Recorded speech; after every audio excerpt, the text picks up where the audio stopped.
Welcome to the monthly Hacks Roundup. Today we'll cover every major Web3 hack in February. We release these videos every month, so make sure to hit that subscribe button and you can catch these as soon as we drop them. Let's start with a quick summary of February.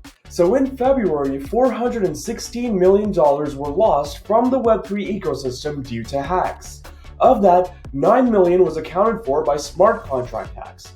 Rug pulls and scams accounted for about $71 million of losses, and $336 million was lost due to compromised private keys. Let's start with the largest smart contract hack in February, and the victim in this case was the Seneca protocol. Seneca is a lending protocol which allows you to deposit yield-bearing assets as collateral. Users can then take loans as SenUSD, which is the protocol's native stablecoin. The protocol uses an isolated debt model to isolate risk for each collateral asset. This means that if one collateral asset is reporting an incorrect price, then the other markets for the other collateral assets are not impacted. On February 28th, the protocol's users were hacked for $6.4 million due to an arbitrary external call vulnerability. It's important to note that the funds were stolen directly from the users' wallets, not from the smart contracts of the protocol. Fortunately, the hacker did at least return 80% of the funds in exchange for keeping the rest as a bounty. Now, the vulnerability lay within the perform operations function. So the perform operations function allows a user to perform multiple actions in one function call, for example, both borrowing and repaying in one function call.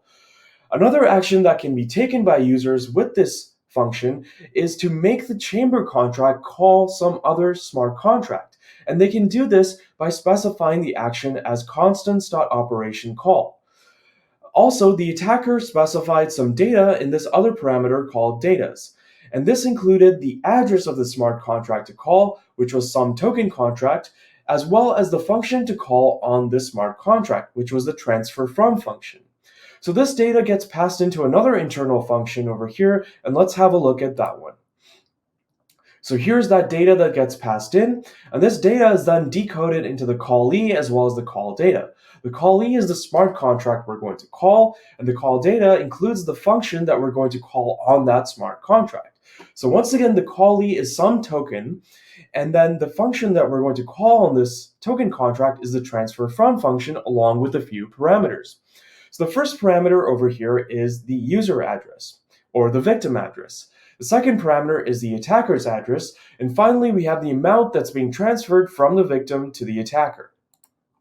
So the transaction ends up looking like this. We have the attacker's EOA over here directly calling the perform operations function on the chamber contract. And this is a bit unusual for a smart contract hack. Typically in smart contract hacks, the attacker first deploys an attack contract and then calls the function on that attack contract. But because this hack is so simple, there was no need for an attack contract. The attacker's EOA directly calls the perform operations function. And this results in a token being transferred from the victim over here to the attacker. And the amount that's transferred is the amount the victim has approved the Seneca chamber contract to transfer on its behalf. So let's review the steps of this hack. First, normal users of the Seneca protocol approve the chamber contract to transfer their tokens. They actually approve for more than the immediate amount they're using. This is an important step because if the user only approved for the amount they needed, the outstanding pending approval would be 0, and the hack actually wouldn't be possible. Then the attacker researches which users have valuable tokens which they have approved the chamber contract to transfer. Finally, the attacker calls the perform operations function on the chamber contract to manipulate that chamber contract into transferring the user's tokens to the attacker. So the Seneca team stopped the progression of the hack by blacklisting the appropriate chamber contracts. Now it's worth noting that the chamber contracts actually inherit from OpenZeppelin's pausable library, and many of the functions in the chamber contract have the when paused or when not paused modifier. However, since there was no actual pause or unpause function implemented in the chamber contract, it actually wasn't possible to pause this contract, and that's why the team had to stop the attack by blacklisting the contract instead. The team sent an on-chain message to the hacker requesting the return of 80% of the funds in exchange for a 20% bounty. Fortunately, just 5 hours after that initial message, the hacker did comply with the request and returned 80% of the funds. The team then published a postmortem a day later. From a technical standpoint, you can prevent this type of vulnerability by validating the executable input parameters into your protocol's functions. In particular, we want to keep track of wherever our protocol is calling an external smart contract, particularly if the user is specifying the address of that smart contract and what to call on that smart contract. Also, users should avoid giving more approval than precisely what is required. So this is partially the user's responsibility as well. And the protocol can help out by giving good defaults to the users on the front end to let them only approve the minimum amount that is required. Also, a standard pause mechanism will allow for a faster response to the hack. Let's move on to the second largest smart contract hack in February, which happened on Blueberry. Blueberry is a compound v2 fork, which means it's also a lending protocol. As with most lending protocols, it allows users to lend tokens and earn interest. On February 23rd, the protocol was hacked due to a misconfigured oracle, and this resulted in a loss of $1.4 million worth of tokens, including USDC, Ohm, as well as wrapped Bitcoin. Fortunately, the exploit was front-run by a white hat hacker, and at least 80% of the lost funds have been recovered. So as we mentioned, the root cause of the exploit was a misconfigured oracle. Now in Compound V2, the price returned by the oracle must be normalized relative to the token decimals. Most tokens have 18 decimals, but several tokens such as USDC, Ohm, and wrapped Bitcoin have less than 18 decimals. And the oracle was not accounting for these different decimal places. It did not normalize the price appropriately for these tokens with less than 18 decimal places. As a result, the protocol significantly undervalued these tokens, and this oversight allowed the exploiter to borrow all the USDC, Ohm, and wrapped Bitcoin from the protocol by just using one wrapped Ether as collateral. So here is the code which is retrieving the price from the oracle, and you can see that the code comment over here explicitly mentions that the price has to be normalized. But in this case, the price wasn't normalized for tokens which had decimals less than 18. And you can see over here that the value of the borrowed funds is being calculated over here. And this is going to be greatly underestimated because the price being retrieved from the oracle is incorrect. So fortunately, this exploit was front-run, and the person who front-ran the exploit actually took a flash loan and used some of the ether from that flash loan as collateral in order to take the loan. They actually only deposited one wrapped ether as collateral, and it turned out they actually could have used even less than that. Then the hacker proceeded to borrow all the USDC, Ohm, and wrapped Bitcoin, which were significantly undervalued by the protocol due to the misconfigured oracle. As we mentioned, the exploit was front-run, and following the incident, 80% of the stolen funds were recovered after accounting for some fees and various tips. In the postmortem, Blueberry actually mentioned that their monitoring system detected the hack, but they weren't able to front-run the hack in time. Blueberry has now partnered with a more advanced monitoring platform called Hypernative for improved monitoring and quicker response to malicious activities. Now, this type of vulnerability can be prevented by having more thorough tests. In particular, implementing comprehensive testing for after deployment and upgrades would be very helpful. We also need to focus on integration tests to ensure that all components are interacting correctly. In this case, we had the oracle, which was not interacting correctly with the rest of the protocol. The rest of the protocol expected normalized prices, but the oracle was not normalizing these prices. We also need to add tests for non-standard scenarios, basically negative tests which prove that the protocol is rejecting scenarios which should not be possible. For example, when we try to borrow more than what we should be able to borrow. It's also important to be very careful with token decimal places, and we need to normalize all the appropriate values wherever needed. Let's move on to a couple of ERC-404 hacks which happened in February. So in February, we saw the release of multiple ERC-404 tokens. ERC-404 is a new experimental token standard that combines the uniqueness of NFTs and the liquidity of ERC-20 tokens. The ERC-404 token standard allows you to fractionalize NFTs without an additional contract. This token standard was actually developed outside of the normal EIP process. In February, there were two almost identical ERC-404 exploits which happened on the miner token as well as DN-404. And these exploits led to the depletion of the wrapped ether from the Uniswap pools and resulted in a combined loss of 636K. On February 14th, the miner wrapped ether Uniswap v3 pool suffered an exploit that led to the draining of the wrapped ether liquidity from the pool. The root cause of the miner exploit was that the transfer function allowed the from and to addresses in the transfer function to be identical. This allowed the exploiter to inflate their balance by making multiple self-transfers, and the hack for DN404 was basically identical. So here's the code for that transfer function. You can see that we first cache the balances in memory. And now remember that this is a self-transfer, so the from address and the to address are identical. So what happens here first is we set the balance to the original balance minus the amount we're transferring. So this value is originally set now to be less than the original balance. But then in the next line over here, the balance is set to be the original balance plus the amount we're transferring. And so this is going to be a greater value than the original balance. Essentially, by doing a self-transfer, we've actually increased the balance. Whereas with a normal self-transfer, you would expect the balance not to change.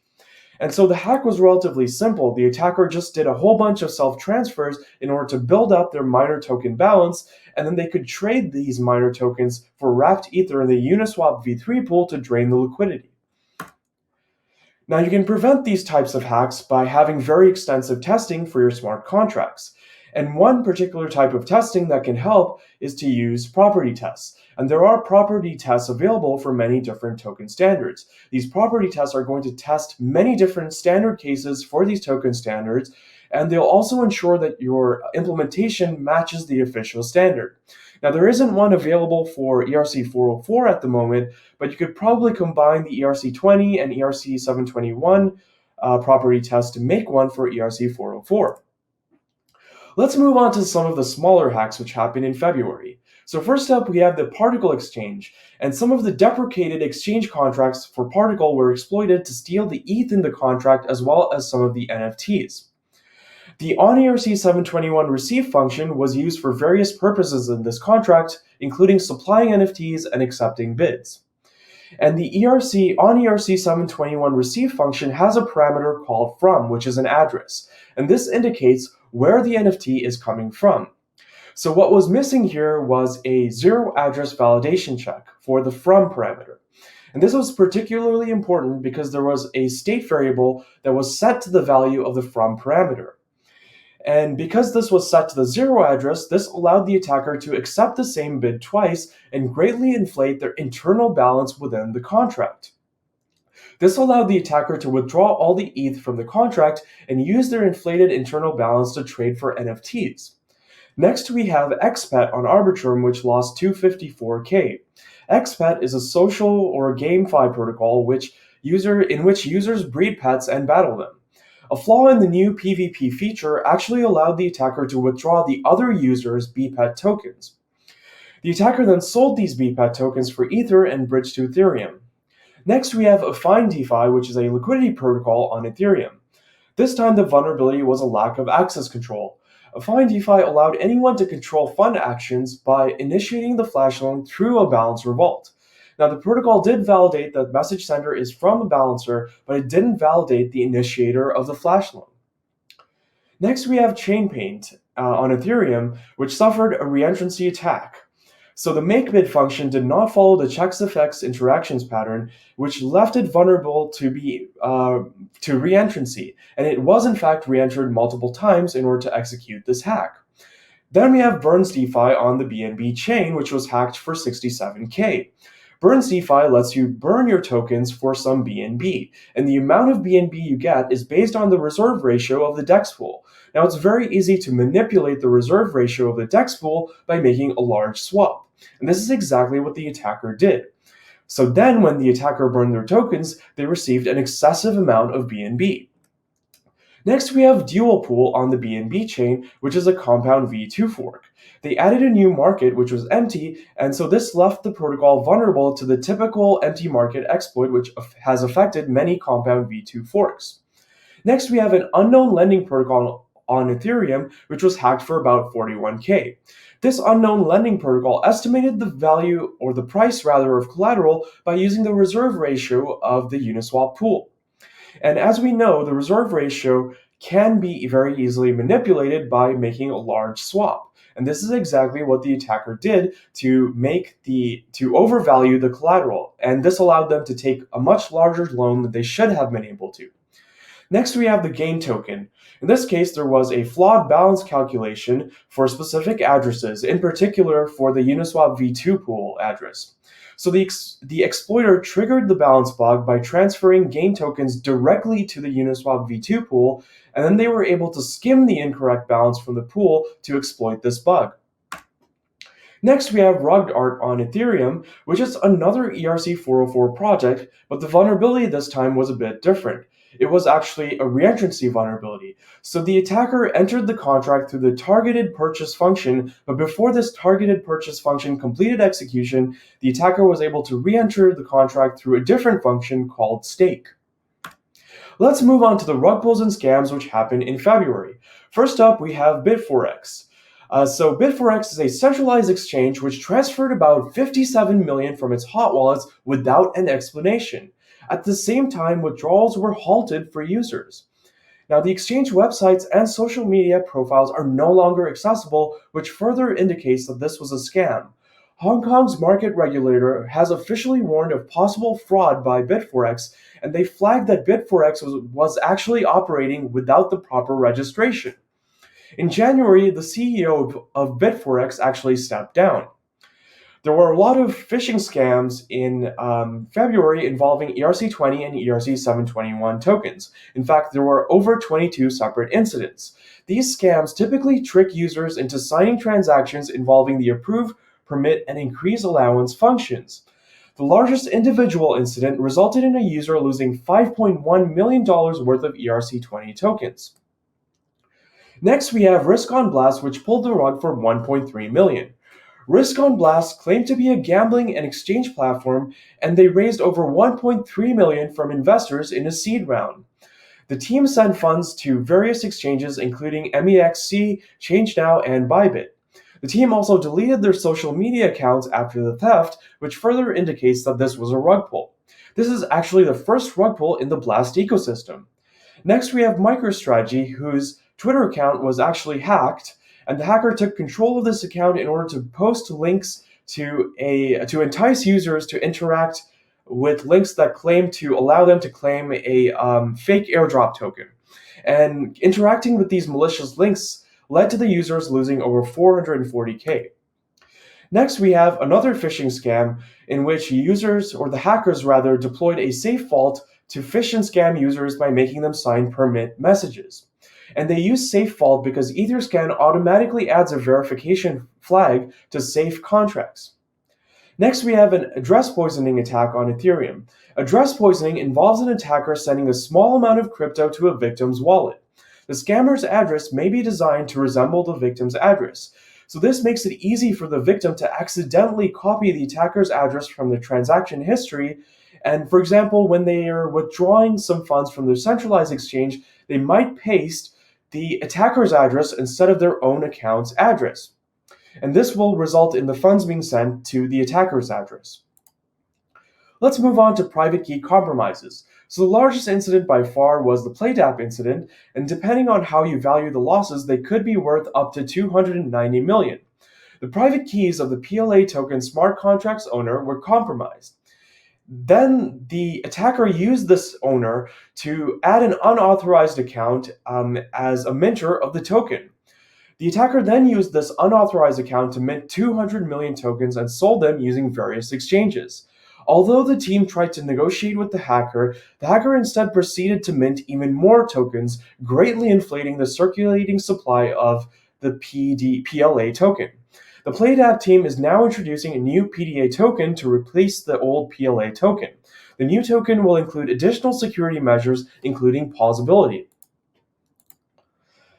Next, we have fixed float, which is a centralized exchange that does not require KYC. Various accounts belonging to the exchange were compromised, and these were most likely hot wallets. So the assets were transferred from the hot wallets to the attacker's account.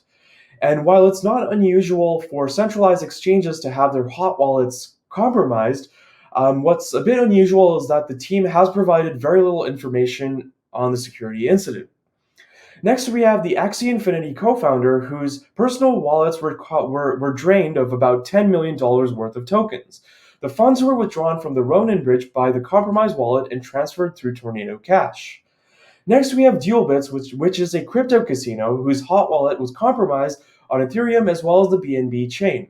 The loss was for about 4.6 million, and the hacker used fixed float to move their funds to Ethereum. Next, we have Serenity Shield, which is a protocol that focuses on private data storage as well as inheritance. Now, one of the team's MetaMask wallet actually had a huge amount of Serenity Shield tokens, and the attacker was able to compromise this wallet and steal those tokens and sell them. So the token price dropped drastically following the hack. And the hacker happened to be the same hacker as the one responsible for the OKX hack back in December. Serenity Shield now plans to launch a new token. Let's cover some of the trends we've seen this month. 3 of the 4 largest hacks were actually caused by insufficient validation. Arbitrary code execution was responsible for the single largest hack in February, and several of the largest hacks in January and December were also caused by this type of vulnerability, so this is one to watch out for. At least 3 hacks were due to vulnerable ERC-404 implementations, 2 of these were due to insufficient validation, and 1 was due to re-entrancy. The 2 largest hacks resulted in the return of at least 80% of the funds. In one case, the hacker chose to return 80% in exchange for keeping 20% as a bounty, and the other case, the exploit was front-run by a white hat hacker. The 2 largest hacks happened on lending protocols, including 1 compound fork. Overall, at least 5 lending protocols were hacked, and these included 2 compound forks. The top 5 private key compromises were of diverse origin. 2 incidents involved wallets linked with DeFi protocols. 2 incidents involved centralized platforms, including 1 exchange and 1 casino. 1 incident involved the user's wallets being compromised. So this brings us to the end of February. I hope you'll join us for the March Hacks Roundup as well, because there's already been a couple of interesting hacks in March, including the Unison hack and WooFi. So thanks again for being a responsible Web3 user and keeping up to date with all the latest security incidents. And for more great security content, follow us on Twitter and subscribe to our channel.